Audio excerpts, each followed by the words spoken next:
Kwa jina naitwa Ian Catch, nafanya na organization inaitwa Elections Observation Group.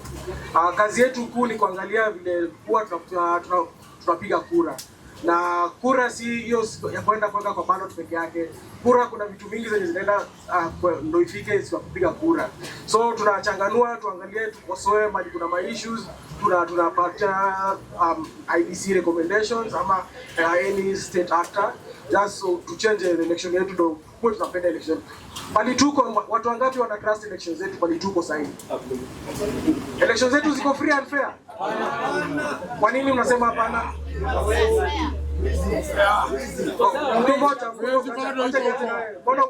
Mbona unasema elections free and fair? Wizi bado iko hapo. Anasema wizi bado iko hapo. Utaeleza aje? Naweza kueleza mimi mwenyewe. ICB haifanyi kazi nzuri. Tukiona hapo nataka kujua hiyo itapata fewa gani ya kupiga kama wananchi kura. Hiyo sasa hapo ni uongo, bado iko wizi. Yes, mkubwa. Yes. Wakati wa uchaguzi kutoa demokrasia. So anatumia nguvu kwa usiende kulingana na mimi yako kwa science. Hiyo ndio makosa kubwa inafanya sana. Amesema polisi wanatumika vibaya. Yes.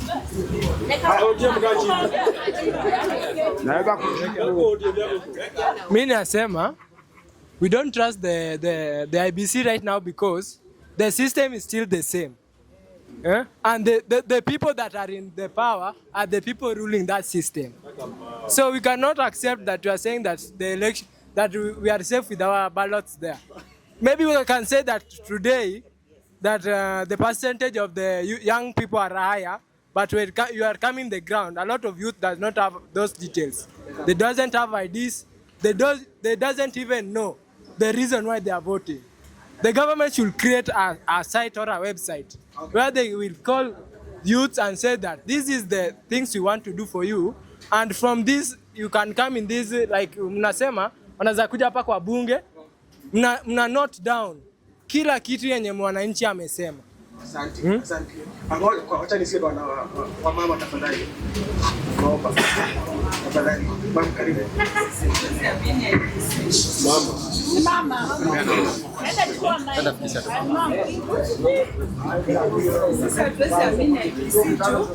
Kila saa unasikia kura zimeibiwa. Saa zingine unasikia ID za watu zilipatikana mahali. Aje na hapo mahali kuna kuanga na security. Sasa tunataka kama wataibiso wanaweza kuja watufunze hizi ID za watu zinarudiki kutoka wapi ndio zikue waseme zilikuwa zimepatikana na wenyewe wanakuanga wamepiga kura.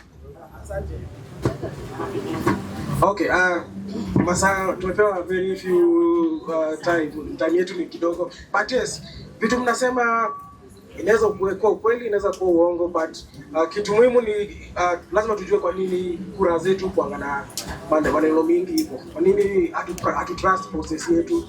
Ni kwa sababu information haikuji kwa watu. Information imekwama IBC, information imekwama ORPP, information imekwama kwa ngek. Haitufiki kama wananchi.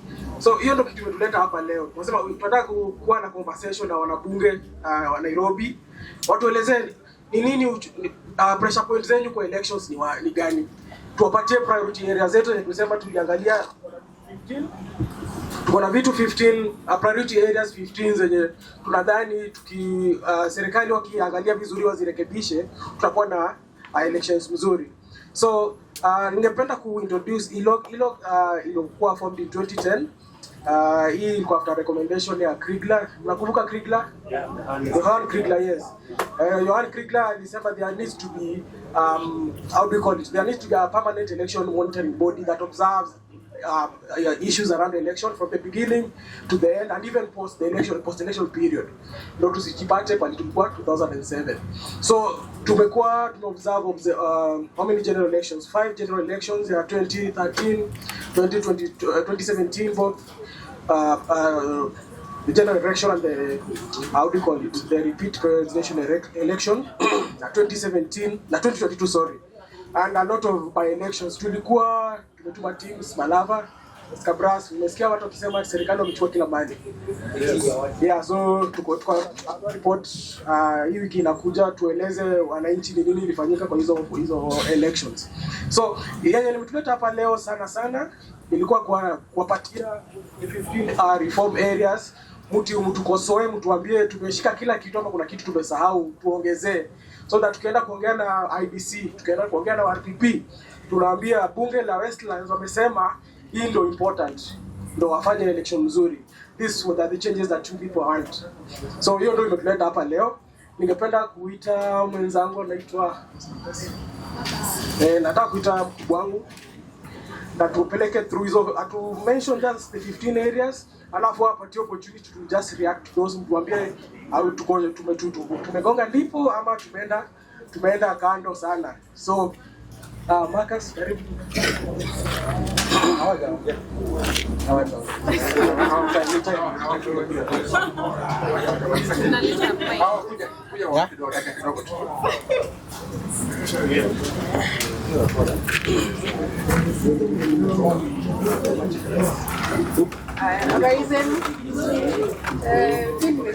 You're very passionate about Kenya yetu, and I'm very happy.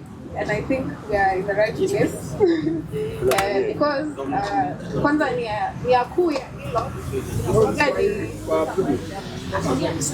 Nasema ile ni ya kuu ya ELOG ni kuweza kupatia wananchi the Bluetooth device is connected successfully. Wao wenyewe, sio lazima sisi kama the election observation organization kuja iangalie uchaguzi, hakikishe uchaguzi umekuwa ni fair, imekuwa ni ya ukweli, imekuwa ni ya kuaminika. Sisi tunataka kupatia wananchi hiyo nguvu na uwezo waweze kujifanyia hayo yote, kwa sababu sisi wenyewe tukiwa pale ofisini hatutaweza kuangalia uchaguzi. Tuhakikishe wale wako ground ndio wengi na wale ndio wananchi, nao ndio inawafuata zaidi, si ndio? Haya, election observation group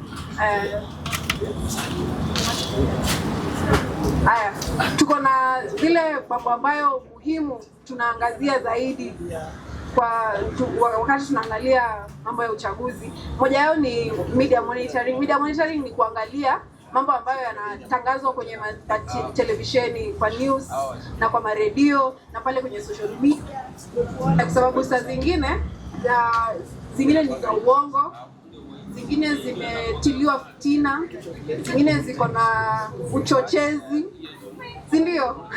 Kuna zingine niliona Ruto anapiga teke, haikufanyika kule TikTok. Kwa hivyo pia hiyo tunaangazia, tuone kama mambo ambayo yanaonekana kule kwenye media, kwenye televisheni, kwenye maredio na kwenye masimu zetu, tuone kama zinachocha katika kuharibia uchaguzi wetu. Ingine ni tunaangazia mambo ya IBC. IBC ndo electoral management bodies. Wao ndo wanaangalia uchaguzi, wao ndo wanashikilia uchaguzi huu Kenya. Tuangalie kama wanaifanya kwa uhaki ama wanafanya kama wanafinyilia wale wengine hivyo. Sasa sisi tunaangalia na pia tunafuatilia mambo ya sheria. Tunaangalia sheria kama zinafuatiliwa za elections, na maana saa zingine pia wakati wa elections tunasikia hizi mambo za elections, hizi mambo za uchaguzi zinaendelea, wakisema wanataka kubadilisha president badala akae miaka 5 akae miaka 7. So tunaangalia kama mikakati wanafuata ni yako sawa. Kwa hayo machache, kwa sababu na pia tunaangazia mambo ya inclusion, uhusishaji wa kila mtu, wanawake, watu ambao wako na ulemavu, vijana, watu ambao wako sehemu ambazo hawafikiwi na civilization, mambo ambayo yanafanyika huko kwenye matown. Hata hivyo wacha niachie kubwa wapatie hayo au mengine mengi. Nasikia sana masaa imeisha.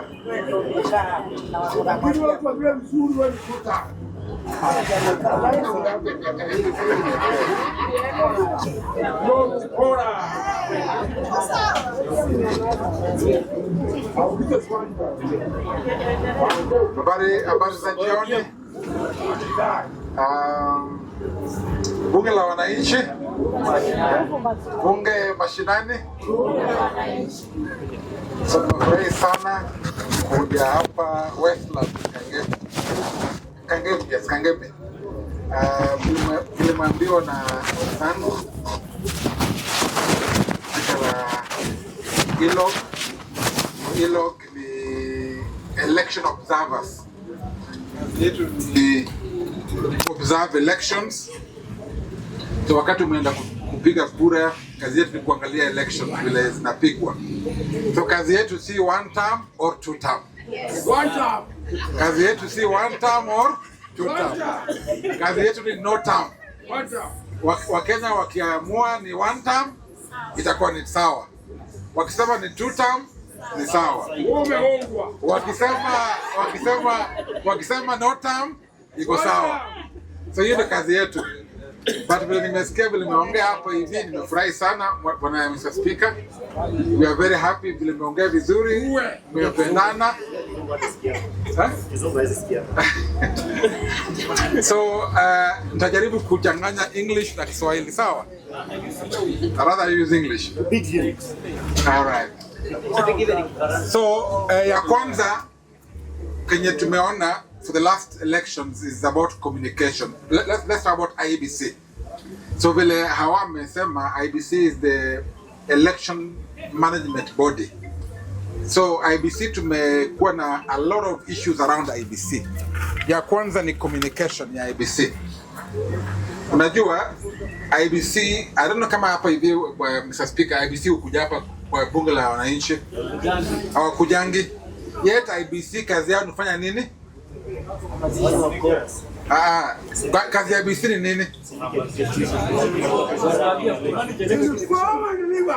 Exactly. So kazi ya IEBC ni kufanya nini?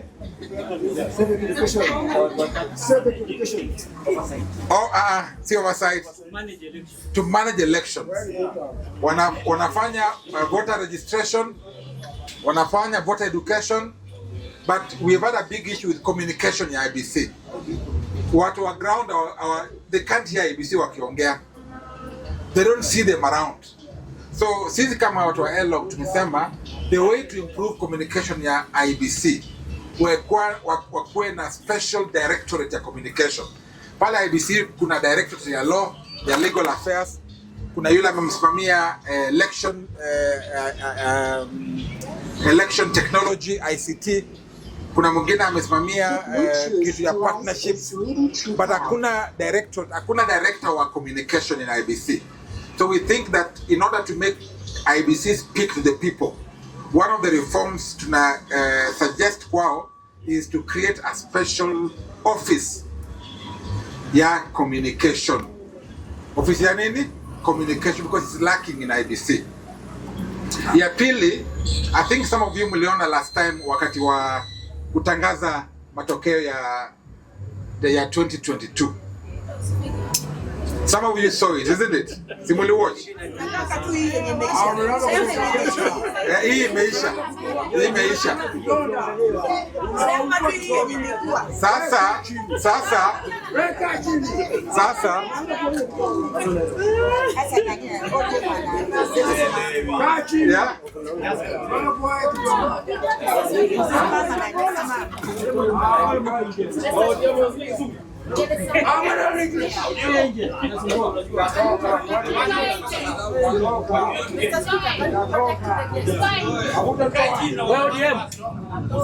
Yeah.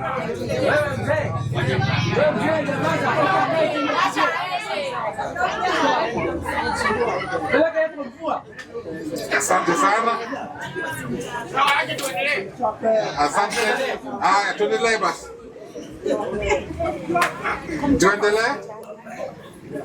So I was saying, some of you saw what happened last time. Kulikuwa na IEBC wangapi? Wawili. Mnakumbuka? Kulikuwa na Chebukati na wale wa Cherera 4. Sasa tunasema what is the reason why IBC moja na kuna choices wawili. Sasa tumesema ya kwamba the only way we can improve communication or in what we call internal governance ya IBC. Unakumbuka pale wakati Chebukati akasema Ezra Cheloba aende nyumbani. Unakumbuka? Akafukuza Ezra Cheloba. Isaac Isan akafukuza nani? Unakumbuka alikuwa nani wakati wa Isaac Isan? Oswago James akaenda nyumbani. Saa hii Marjana amefanya nini? Ameenda nyumbani. Ameresign. Mbona wana resign? So kuna kashida hapo hivyo in terms of what we call internal governance of IBC. Hapo pia kuna kashida mahali. So when we go to this elections of 2027, hiyo shida lazima we look at it and then we resolve it, because after the new CEO anakuja pala IBC and the new commission, if you don't address that issue kutakuwa na problem. So that is the second thing we thought is important to angalia. Ya tatu is about, umesikia wametenga 6.1 billion shillings kwa hii budget ya IBC saa hii. Nani anajua budget ya IBC ni ngapi? Mnajua ni 67 billion. Around 67 billion. That's what they have proposed. Za kununua zile bidhaa za kupiga kura kama BVR ICT kits. So hizo tumesema before wanunue hizo mashine za kura, lazima tufanye what we call an assessment, an audit.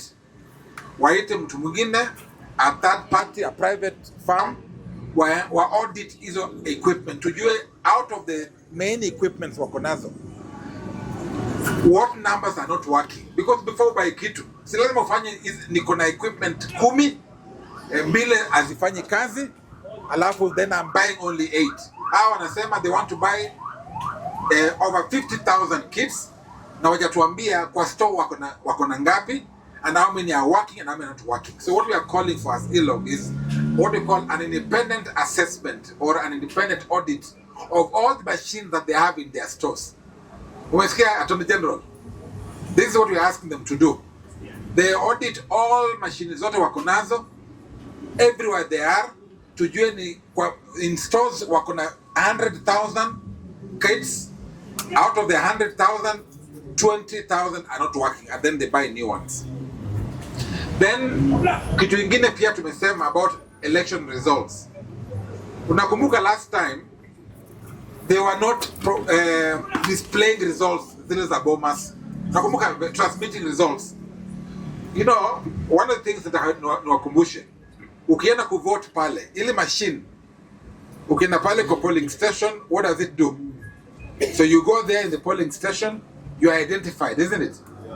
After being identified, unawapatia 6 ballot papers. Sio? Alafu una mark, alafu unafanya nini? Unatupa kwa ballot box. But there is something about transmission of results.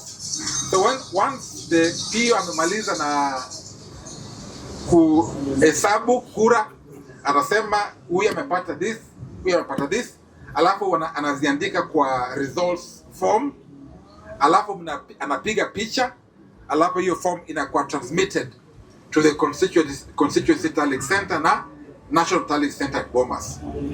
But now there is part of scanning. So your machine is not scanning results. That's why this last time they didn't transmit results, because if you remember in 2017 the court ilikata hiyo maneno. So this time around we are saying, as part of making elections better this time round, we want to have the results also transmitted live. So pale PO akimaliza ku announce results, ana scan, alafu anatuma, alafu it's being displayed all over.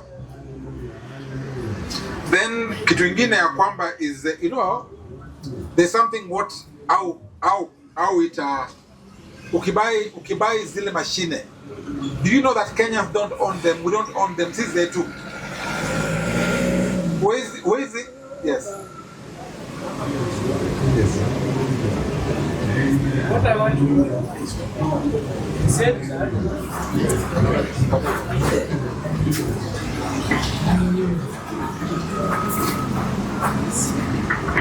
what I want to say that He said that the people to say how we want the system, IBC system to be run. First, you know in IBC, the electoral of the people making the system are the first people that are in the shoes of government. So you can't say that you want to buy those machines while there are some in the stores, and also there is you say that they're scanning. The scanning was there before. People were scanning their hands for an election. Even if we do all of those, we buy the system or we do the scanning. When the system is wrong, the process is wrong, and the result will be wrong. You can't change the system. So, mimi naweza sema IBC fine. First they clear that system from the top to down. After clearing those systems, we change where these products are being brought. And the place that this system will be brought, no one should be aware of them. And also during the election, the results should be online and public.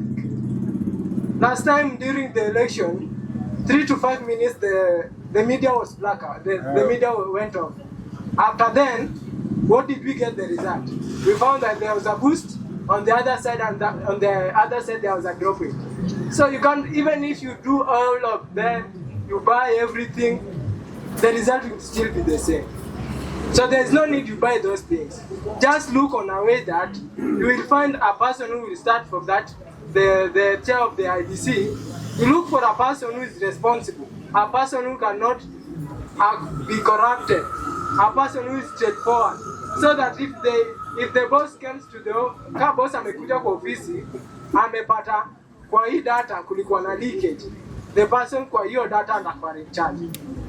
Na tena hata nini server mlisema pale server itafunguliwa, the system was blackout. Sasa hivi mmenyamaza, hakuna kitu mmeshasema. Sasa hivi mnarudi kwa ground, mnasema tunataka kutengeneza system.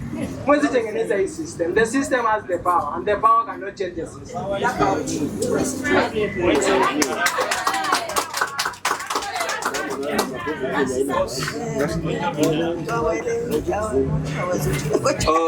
Thank you, ELOG, for giving us this information. And we know many a time we've been crying over malpractice in election. Now, I was suggesting, because I know after this you are doing a report, yes, and then you forward it. Now, you know, we only have one place in Kenya. If you are an IT expert, you will understand this. There is no crosstalks, there is no phishing, there is no noise. And that is only in Migingo. This time around we were requesting that tallying center, the central place for tallying, let it be put in Migingo where it is safe, so that as Ruto repeats the term, we are safe with our votes. Let me respond to him kidogo tu alafu niwapatie muongee. ELOG is not IBC. Yes. So, but I get your point.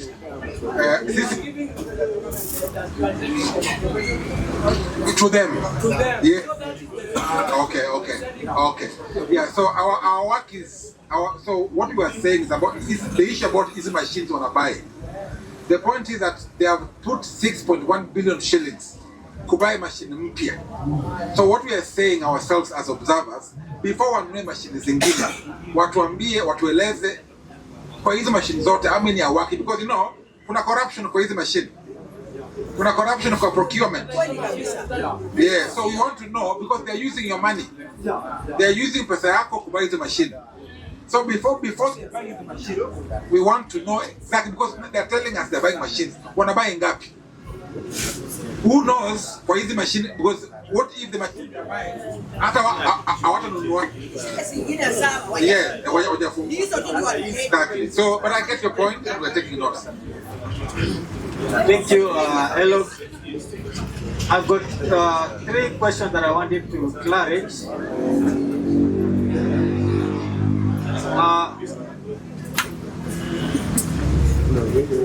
I've got 3 questions that I would like you to clarify. It's about the King's Gate. Once I understand very well that there's no way King's Gate can fail itself.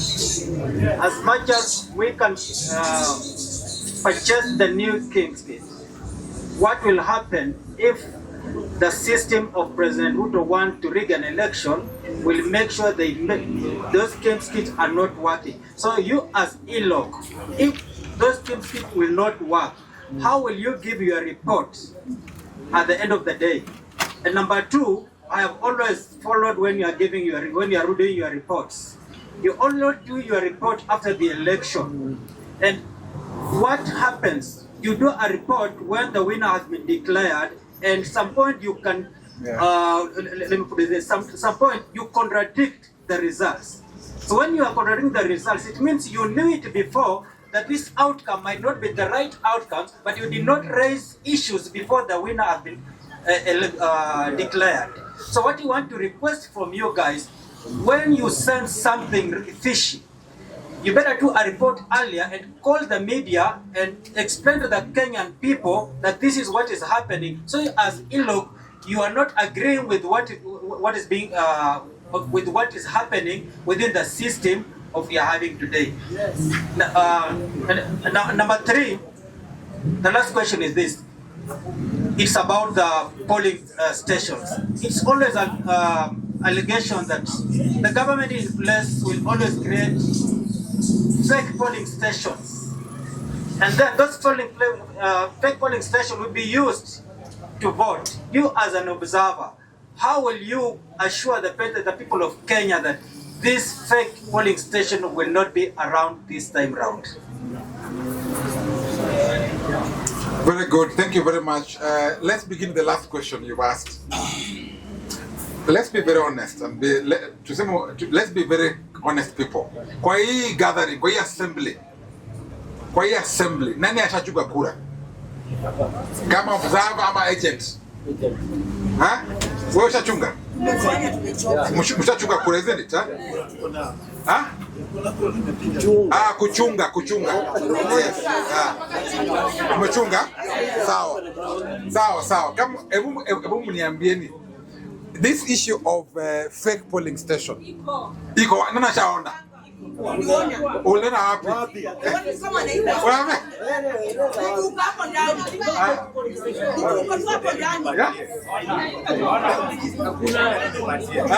Haiwezi kuwa. Naongea, sikiza, wacha niendelee. Waheshimiwa, wacha nimalize. Let me point out 2 points. In Nandi County 2022, there were 2 fake polling stations. And this one, and this one, I can even swear the affidavit and go to court and present myself. I was in Nandi 2022. There are 2 polling stations that they are not existing, but their votes came from there. The IBC did not even tell us hizo votes zinatoka wapi, lakini ziliongezewa na zikatangazwa. I want to let me clarify one thing.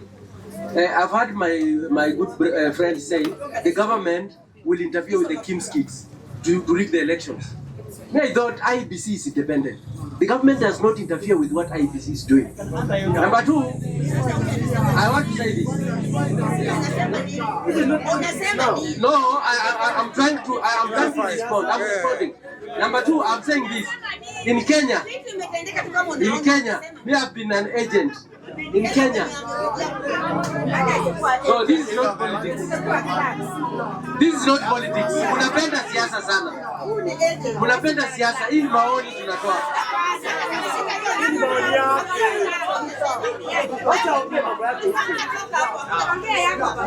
I'm saying this. In Kenya, election is free only when it favors your candidate.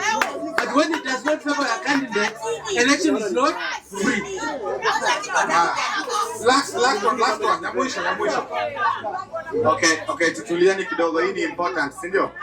And ELOG, if we're doing civic education, kuna wengine hawaelewi English. So tafadhali tufanye na Kiswahili.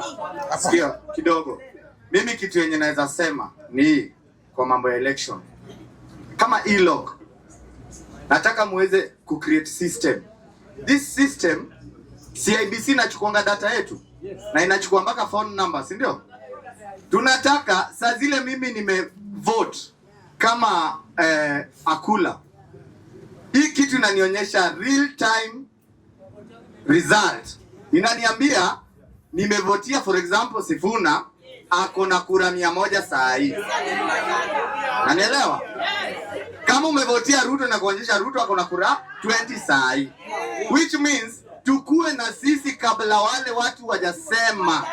Tushajua sisi result yetu na president wetu ni nani. Nakura wanafika baada ya siku 3 ndio wanatangaza wameiba.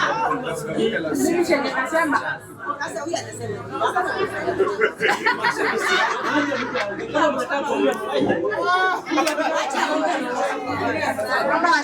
Mheshimiwa acha madharau. Acha kuniadharau. Mimi nasema hakuna fake police station. There Ngoja, mimi nishaikuwa presiding officer wa pale Busia County, Maraba border. Nishaikuwa pale 040. Mimi nishaiona. Na ukisikia mtu akieko, ni wenye hawapigi kura wanasema, "Mleko wako ukishinda." Wanasema barabarani kura zimeibiwa. Unaona? Kama mleko wako umeshinda, wanasema kura ilikuwa halali. Kwa hivyo hata ukisikia watu wengi wakiongea, ni wenye hawapigi kura, wanazurura tu mitaani. Now, guys, what you know, we have 3 questions. Yes.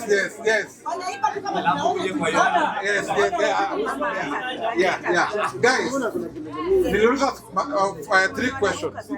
So hii maneno ya fake polling stations. Sisi kama observers, kama ELOG, hatujaona fake polling station. Wacha niseme hivi. Mimi sitaki hapa niseme cha uongo. Kama wewe ushaona, wacha tumalize mami. Kama wewe ushaona fake polling station, hatuwezi bishana na wewe because mimi sijaona. Na mimi pia siwezi sema hakuna. Because mimi sijaona hiyo na kwanza. Kama hakuna wizi, kwa nini wanabeba polling station wanaenda kusabulia pale nyingine? Kwa nini wasabulia hapo?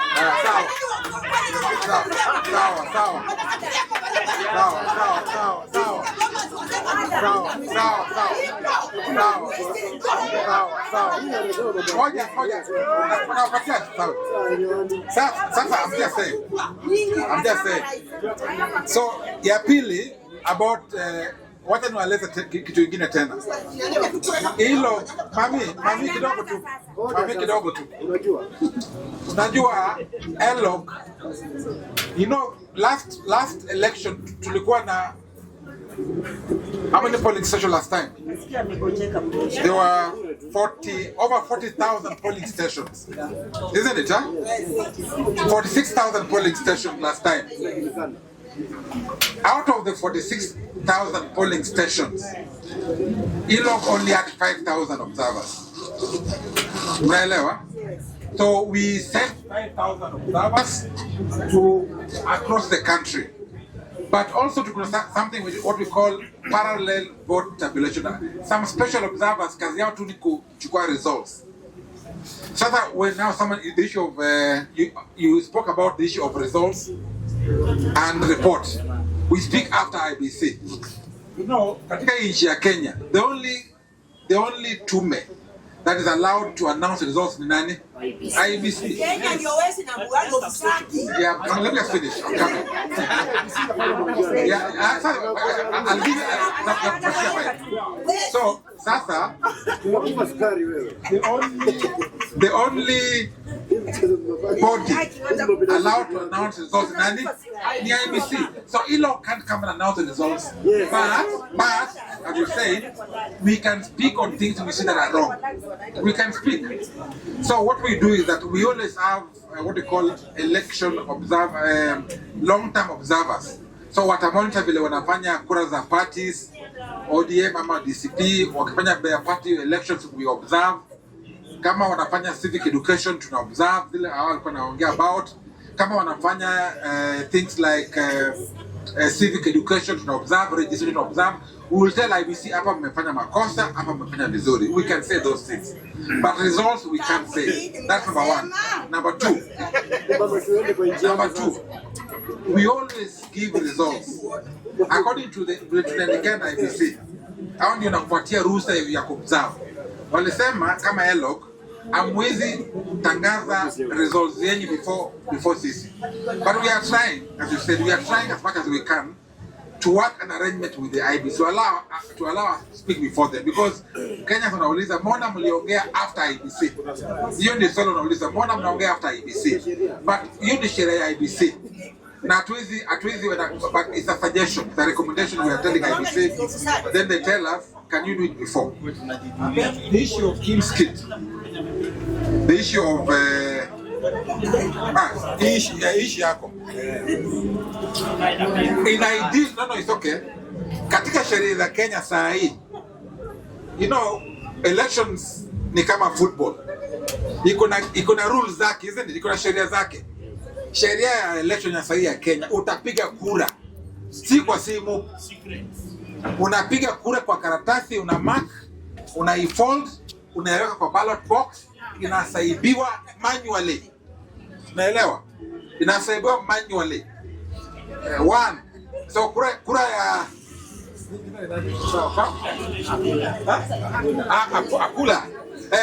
akula 1 2 mpaka 1000. Ya mama pia 500. Alafu mna sign hiyo kitu. Hakuna real time. Hivyo ndio sheria inakuwa hapa. But we have been asking as ELOG, part of the recommendations we have made, because we have gone digital. Siku hizi kila kitu ni ya simu. Unasoma pesa kwa simu, unaongea kwa simu, hata mkutano ni virtual kwa simu. Why must we go there alafu queue, a long queue? Hiyo simu ndio wanapiga. Yes, unaelewa. Sasa huyu mami. Huyu anasema madhe. Huyu anasema ulisema hapa kuna madhe. Kuna madhe. Mheshimiwa. Mimi ni seneta. Mimi ni seneta ukiwa mtata kama namfunga hivi. Sawa. Sasa seneta. Mheshimiwa seneta. Okay. Huyu seneta anasema anataka sasa tufanye uchaguzi using simu. Na wewe utaki simu. Simu nataka, lakini itafika mahali tu wanafunga system. Tufanyaje? Watafunga, wapindua vitu vyao, imagine wasawa wafungue. Unafunga vile utafanya sasa. Yes. Ya mwisho alafu tuendelee. Watasema system imepotea. What I can say, organization. Unajua nini system, nafaa muangalie election imekuwa voted. Na mtu amevote through tutakuwa tunatumia system election. Sasa watu wamekuwa digitalized. Tukuwe na way that nikifanya election ita detect hadi mtu nimepatia hiyo vote. Na kwa simu yangu takuwa na follow up. Utauliwa usiku. Na takuwa na data follow up. Yes, unipatie result, lakini na identify vote yangu imeenda na wapi na time yenye nimepiga hiyo kura. Sawa. Hiyo utapewa. Hiyo inafaa.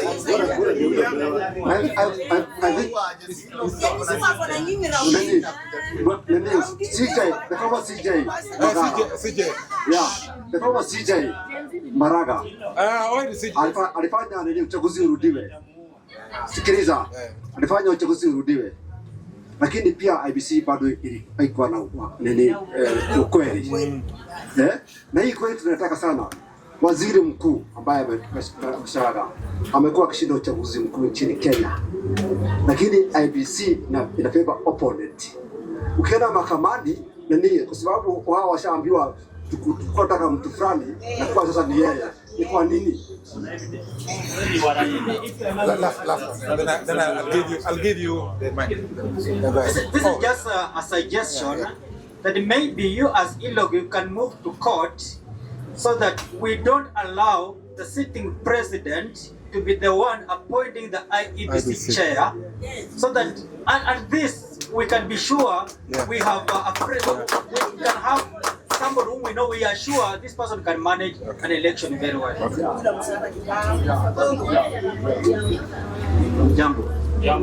Jambo sana mheshimiwa. Swali yangu ni hivi.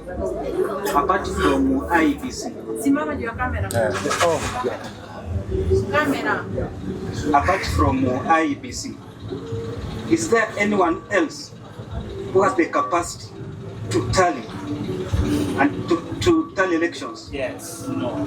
But you don't have anyone else apart from IEBC? Last one.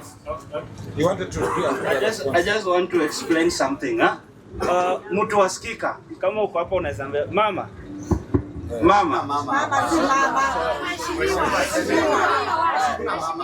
Pole sana senators, wacha ni waeleze kitu about ile kitu tunasema when results become real time, what is likely to happen to you. System, mtu wa Skiika kama uko hapa utasaidiana. Ukienda uweke kura yako, system inakuanga digitized. Itaonesha location, itaonesha time. Unaona? The moment nimejua location na time, nitakutrack. And the voting system venye iliakwa lazima ikuwe secret. Kama ulikuwa hapa 80s and 90s, mnajua wale walikuwa wanapanga line unakatwa panga. Unaona? Stima haipotee. Tulia. Mimi nakusaidia because I know as a night expert what it can expose you to. Unaona? So as much as you want it to be digitalized, but we must also lazima to protect sababu unaweza kufa kwa hiyo. Mheshimiwa,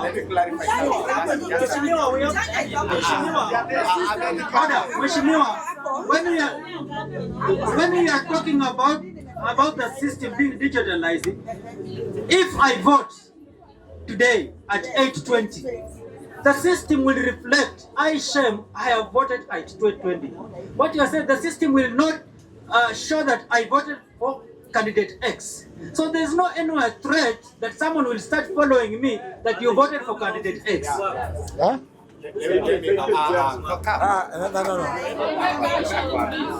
And another thing I want to tell you is that people vote at the polling station. Now you can't tell me that they will locate my house and I voted at the polling station. No, but what are you using the phone? I'm using the phone. Yes, what's Quaco? The system is yours, it's not for IBC. We are saying that the system is for ELOG. Then we take a bill to the parliament. Yes. They allow you to access the systems of the IEBC. Okay. So that what we do, when I go there and vote for so and so, it reflects in real time that I've voted for Sifuna and he has got 1,000 votes as per now. You understand me? The system is yours, not for IEBC. But we go to court or the parliament and we make them allow you to access the systems of the IEBC. Okay. That was what I was saying. Okay. Oh, nishaelewa hiyo.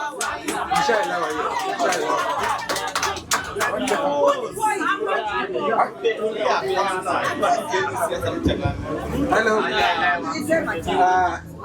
Wacha nijibu tu mwenzangu. Huyu mwenye anaomba system ni IBC. IBC inapatianga watu access to the back end so that you can tabulate data zile. Nasema IBC huwa inapatia watu access, inapatia una tabulate data ile inaingia kwa system yao. Vile wameipata ndio pia utaipata. So kuna hiyo access, it is there. You don't need to request. But can they get it? Can they get it? Yeah, they have to apply.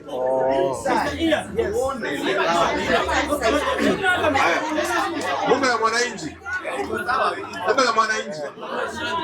Sisi watu ambao tumekuwa supporters wa Raila Amolo Odinga tumeumia sana juu ya IEBC.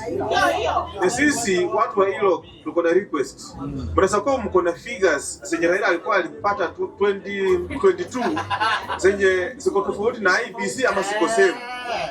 Kitu ya pili, ikiwa itakuwa kwamba tutatilia shaka IEBC na Sifuna kwa ballot, sisi vijana hata milioni 1 tutajitolea count votes.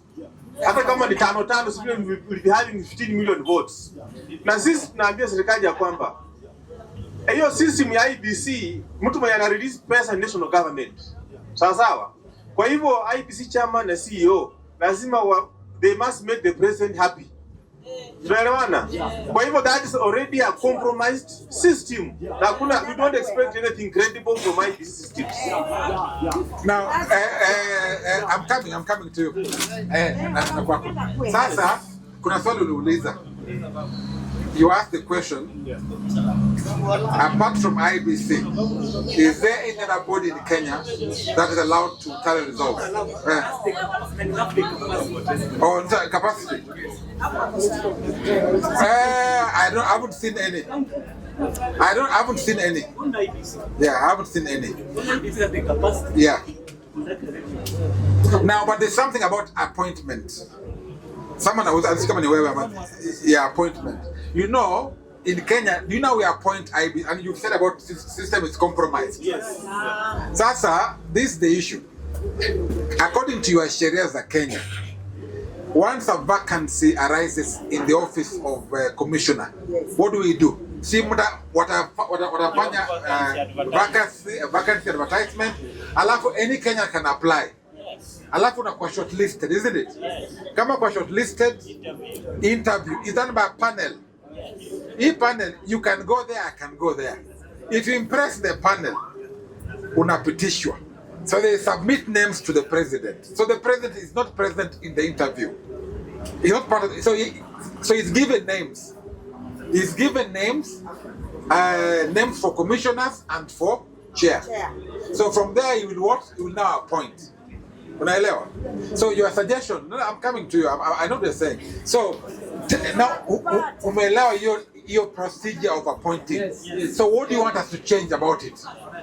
Yes. This is what I want you to change.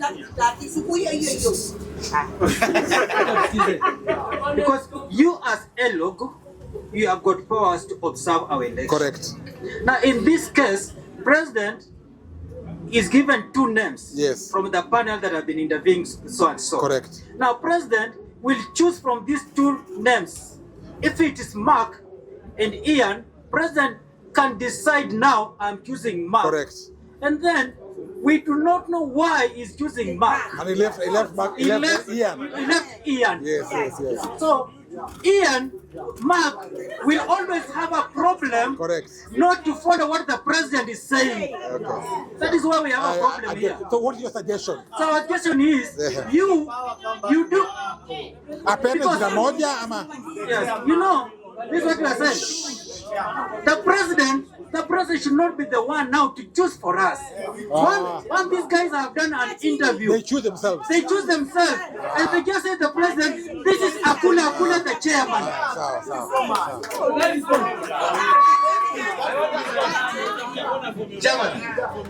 Chairman, I want to say this. Once the committee has submitted the panel has submitted the 3 names or 2, the president will only choose the first among equals. You understand that one? The first among equals. That means all of them are up to task. Number 2, Chairman, we can only change IEBC rules by going to referendum. And the president asked the other day, we need to have the 6th box for referendum. And these people are refusing. That is the only way we can change IEBC laws, through referendum. Just 1 minute. Nasema hivi. Mimi sioni shida tu. Saa hii wamama wamesomesha watoto wanaitwa Gen Z.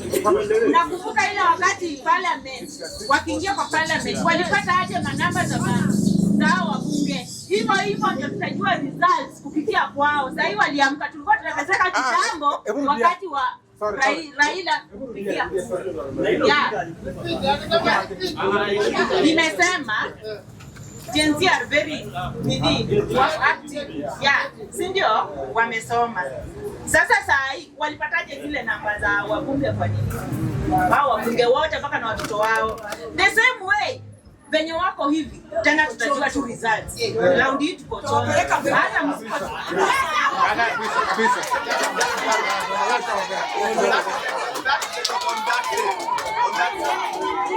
Okay. On the issue of elections, we should be very attentive. Yani takana tusikize vizuri kabisa. Mambo ya appointment, ati president as appoint nani, haisaidii. The problem is the systems, not the officials.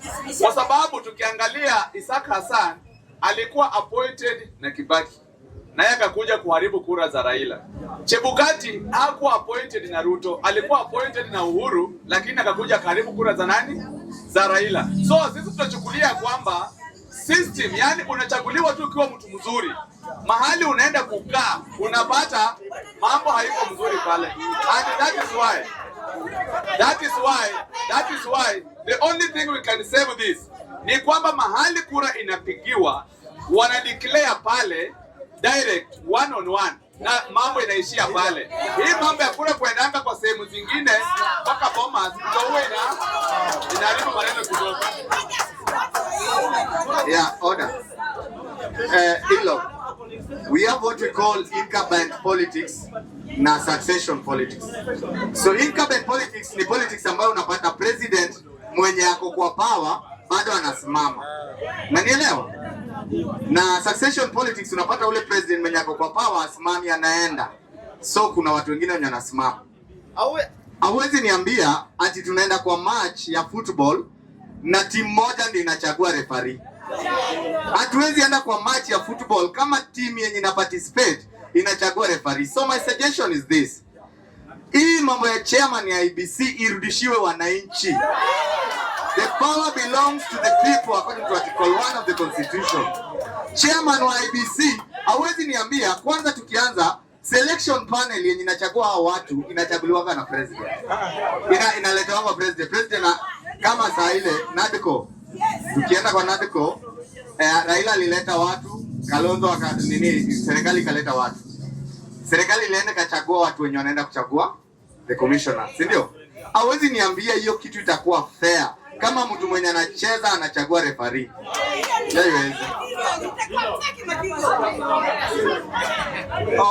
Huyu ni prime minister na nimeona kuna vitu haelewi. Unaona?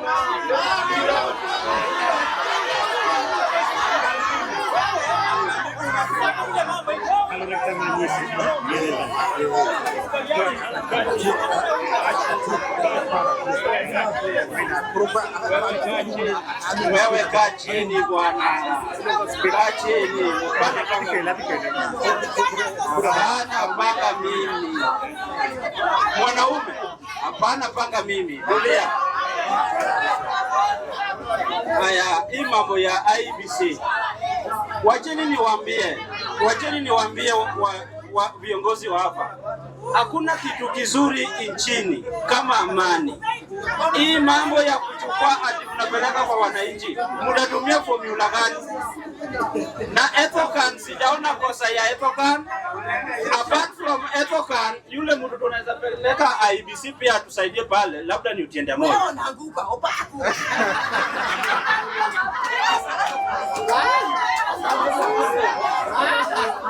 Haya. Na karibia kumalizia. I think Bwana Speaker, I think order. Honorable members, we needed more time. Unajua hii elections about the people, isn't it? Yeah. Elections should reflect the will of the people. So these discussions would have required more time. Because you see, we need to hear what we are saying. So ili when we go to meet wakina IBC, we tell them what Western wanasema vitu kama hizi. So tumeshukuru sana.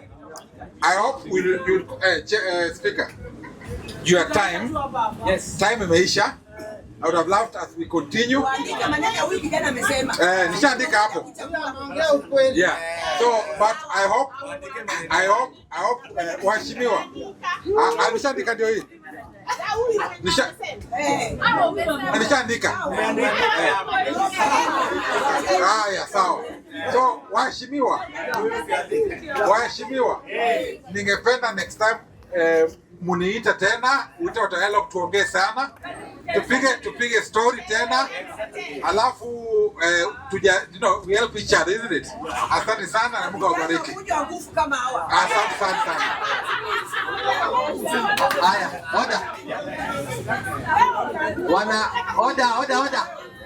oda. Wana ELOG, tumeshukuru sana. Wana bunge tumeshukuru pia.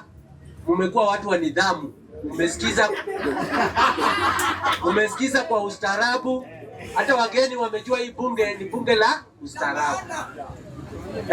Jambo la mwisho tunataka tufunge.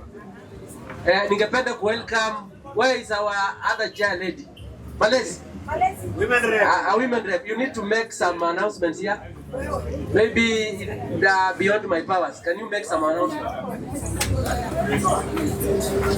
Bunge power. Nashukuru sana kwa wakili wetu. Karibuni tena na tena. Asante. Ukiona tukifanya hivi tunapendana.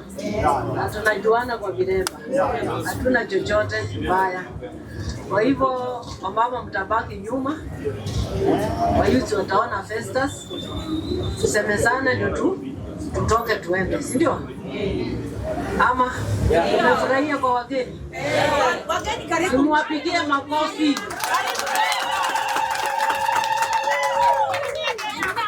Watu wetu wa bunge la Chivanchi tutakuja. Tujue pia tuko. Tutaenda huko kwa mobilize wa mama pia wao wanakuja huko. Nabeba wa mama siku moja pia tuende tutipeti wapi? Tuende tukwarusa hao watu tuinject kabisa. Ama kwa hivyo masaa imeisha, si mnajua masaa ya bunge. Imeisha, karibuni wageni tena na tena. Our NGOs, you are all welcome. Tukuje siku nyingine na nyingine. Sijui deputy yako wapi? Okay. Haya, asante sana. Kitu